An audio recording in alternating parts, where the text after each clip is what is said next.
بسم اللہ الرحمن الرحیم۔ السلام علیکم ورحمۃ اللہ وبرکاتہ۔ تو آج ہم ایک ایسا واقعہ آپ کو سنانے جا رہے ہیں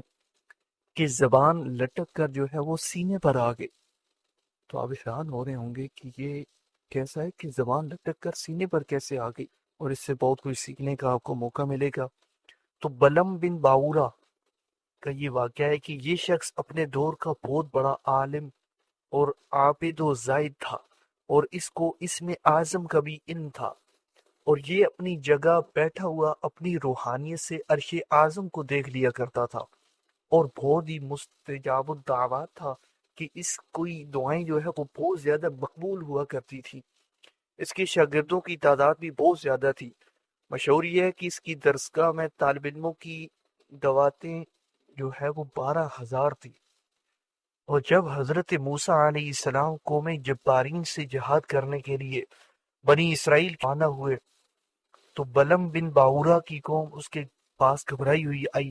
اور کہا کہ حضرت موسیٰ علیہ السلام بہت ہی بڑا اور نہایت ہی طاقتور لشکر لے کر حملہ آور ہونے والے ہیں، اور یہ چاہتے ہیں کہ ہم لوگوں کو ہماری زمینوں سے نکال کر یہ زمین اپنی قوم بنی اسرائیل کو دے دے۔ اس لیے آپ حضرت موسیٰ علیہ السلام کے لیے ایسی بد دعا کر دیجئے کہ وہ شکست کھا کر واپس چلے جائیں۔ آپ چونکہ مستجاب الدعوات ہیں، اس لیے آپ کی دعا ضرور مقبول ہو جائے گی۔ یہ سن کر بلم بن باورا کانپ اٹھا اور کہنے لگا کہ تمہارا برا ہو، خدا کی پناہ، حضرت موسیٰ علیہ السلام اللہ عز و جل کے رسول ہیں، اور ان کے لشکر میں مومنوں اور فرشتوں کی جماعت ہے، ان پر بھلا میں کیسے اور کس طرح بد دعا کر سکتا ہوں؟ لیکن اس کی قوم نے رو رو کر اور گڑ گڑا کر اس طرح اصرار کیا کہ اس نے یہ کہہ دیا کہ استخارہ کر لینے کے بعد اگر مجھے اجازت مل گئی تو بد دعا کر دوں گا، مگر استخارے کے بعد جب اس کو بد دعا کی اجازت نہیں ملی تو اس نے صاف صاف جواب دے دیا کہ اگر میں بد دعا کروں گا تو میری دنیا و آخرت دونوں برباد ہو جائیں گی۔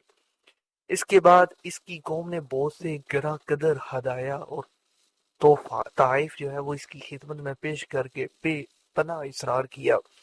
یہاں تک کہ بلم بن باورا پر حرص اور لالچ کا بھوت سوار ہو گیا، اور وہ مال کے جال میں پھنس گیا اور اپنی گدی پر سوار ہو کر بددعا کے لیے چل پڑا۔ راستے میں بار بار اس کی گدی ٹھہر جاتی اور منہ موڑ کر بھاگ جانا چاہتی تھی، مگر یہ اس کو مار مار کے آگے بڑھاتا رہا، یہاں تک کہ گدی کو اللہ تعالیٰ نے گویائی کی طاقت عطا فرمائی، اور اس نے کہا کہ افسوس اے بلم باورا، تو کہاں اور کدھر جا رہا ہے؟ دیکھ میرے آگے فرشتے ہیں جو میرا راستہ روکتے اور میرا منہ موڑ کر مجھے پیچھے دھکیلتے ہیں۔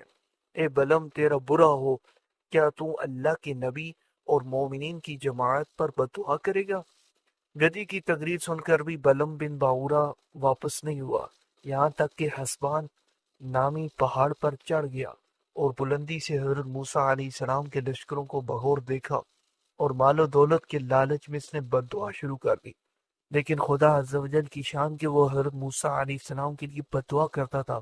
مگر اس کی زبان پر اس کی قوم کے لیے بد دعا جاری ہو جاتی تھی۔ یہ دیکھ کر کئی مرتبہ اس کی قوم نے ٹوکا کہ بلم تم تو الٹی بد دعا کر رہے ہو۔ اس نے کہا کہ میری قوم میں کیا کروں، میں بولتا کچھ اور ہوں اور میری زبان سے کچھ اور ہی نکلتا ہے۔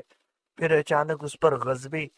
الہی نازل ہو گیا کہ ناگہاں اس کی زبان لٹک کر اس کے سینے پر آ گئی۔ اس وقت بلم بن باورا نے اپنی قوم سے رو کر کہا کہ افسوس، میری دنیا و آخرت دونوں برباد و غارت ہو گئیں، میرا ایمان جاتا رہا اور میں قہر و قہار و غضب جبار میں گرفتار ہو گیا، اب میری کوئی دعا قبول نہیں ہو سکتی، مگر میں تم لوگوں کو مکر کی ایک چال بتاتا ہوں، تم لوگ ایسا کرو تو شاید حضرت موسیٰ علیہ السلام کے لشکروں کو شکست ہو جائے۔ تم لوگ ہزاروں خوبصورت لڑکیوں کو بہترین پوشاک اور زیورات پہنا کر بنی اسرائیل کے لشکروں میں بھیج دو، اگر ان کا ایک آدمی بھی زنا کرے گا تو پورے لشکر کو شکست ہو جائے گی۔ چنانچہ بلم بن باورا کی قوم نے اس کے بتائے ہوئے مکر کا جال بچھایا اور بہت سی خوبصورت دوشیزاؤں کو پناہ و سنگار کرا کر بنی اسرائیل کے لشکروں میں بھیجا،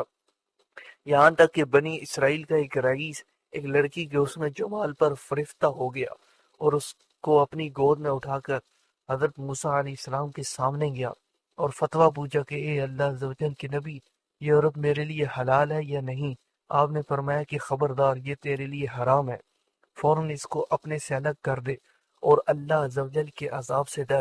مگر اس رئیس پر غلبہ شہوت کا ایسا زبردست بھوت سوار ہو گیا تھا کہ وہ اپنے نبی علیہ السلام کے فرمان کو ٹھکرا کر اس عورت کو اپنے خیمے میں لے گیا اور زناکاری میں مشغول ہو گیا۔ اس گناہ کی نوسط کا یہ اثر ہوا کہ بنی اسرائیل کے لشکر میں اچانک طاعون کی وبا پھیل گئی اور گھنٹے بھر میں 70,000 آدمی مر گئے اور سارا لشکر تتر بتر ہو کر ناکام اور نامراد واپس چلا آیا، جس کا حضرت موسیٰ علیہ السلام کے قلب مبارک پر بہت ہی صدمہ گزرا۔ بلم بن باورا پہاڑ سے اتر کر مردود بارگاہ الہی ہو گیا۔ آخری دم تک اس کی زبان اس کے سینے پر لٹکتی رہی اور وہ بے ایمان ہو کر مر گیا۔ اس واقعے کو قرآن کریم نے ان الفاظ میں بیان فرمایا ہے: وَاتْلُ عَلَيْهِمْ نَبَأَ الَّذِي آتَيْنَاهُ آيَاتِنَا فَانسَلَخَ مِنْهَا فَأَتْبَعَهُ الشَّيْطَانُ فَكَانَ مِنَ الْغَاوِينَ وَلَوْ شِئْنَا لَرَفَعْنَاهُ بِهَا وَلَكِنَّهُ أَخْلَدَ إِلَى الْأَرْضِ وَاتَّبَعَ هَوَاهُ فَمَثَلُهُ كَمَثَلِ الْكَلْبِ إِن تَحْمِلْ عَلَيْهِ يَلْهَثْ أَوْ تَتْرُكْهُ يَلْهَث ذَلِكَ مَثَلُ الْقَوْمِ الَّذِينَ كَذَّبُوا بِآيَاتِنَا فَاقْصُصِ الْقَصَصَ لَعَلَّهُمْ يَتَفَكَّرُونَ۔ ترجمہ کنز ایمان ہے: اور اے محبوب، انہیں اس کا احوال سناؤ جسے ہم نے اپنی آیتیں دی تو وہ ان سے صاف نکل گیا، تو شیطان اس کے پیچھے لگا، گمراہوں میں ہو گیا، اور ہم چاہتے تو آیتوں کے سبب اسے اٹھا لیتے، مگر وہ تو زمین پکڑ گیا اور اپنی خواہش کا تابع ہوا، تو اس کا حال کتے کی طرح ہے، تو اس پر حملہ کرے تو زبان نکالے اور چھوڑ دے تو زبان نکالے۔ یہ حال ہے ان کا جنہوں نے ہماری آیتیں جھٹلائیں، تو تم نصیحت سناؤ کہ کہیں وہ دھیان کریں۔ روایت ہے کہ بعض انبیاء کرام نے خدا تعالی سے دریافت کیا کہ تو نے بلم بن باورا کو تو اتنی نعمتیں عطا فرما کر پھر اس کو کیوں اس کار مذلت میں گرا دیا؟ تو اللہ تعالیٰ نے فرمایا کہ اس نے میری نعمتوں کا کبھی شکر ادا نہیں کیا، اگر وہ شکر گزار ہوتا تو میں اس کی کرامتوں کو سلب کر کے اس کو دونوں جہاں میں اس طرح ذلیل و خوار اور غائب و خاسر نہ کرتا۔ تو بلم بن باورا کی اس سرگشت سے چند اسباق ہدایت ملتے ہیں۔ اس سے ان عالموں اور لیڈروں کو سبق حاصل کرنا چاہیے جو مالداروں یا حکومتوں سے رقمیں لے کر خلاف شریعت باتیں کرتے ہیں اور جان بوجھ کر اپنے دین و ایمان کا سودا کرتے ہیں۔ دیکھ لو بلم بن باورا کیا تھا اور کیا ہو گیا۔ یہ کیوں ہوا؟ اس لیے اور صرف اس لیے کہ وہ مال و دولت کے لالچ میں گرفتار ہو گیا اور دانستہ اللہ عز و جل کے نبی پر بد دعا کرنے کے لیے تیار ہو گیا، تو اس کا یہ وبال پڑا کہ دنیا و آخرت میں ملعون ہو کر اس طرح مردود و مطرود ہو گیا کہ عمر بھر کتے کی طرح لٹکتی ہوئی زبان لیے پھرا اور آخرت میں جہنم کی بھڑکتی اور شعلہ بار آگ کا ایندھن بن گیا۔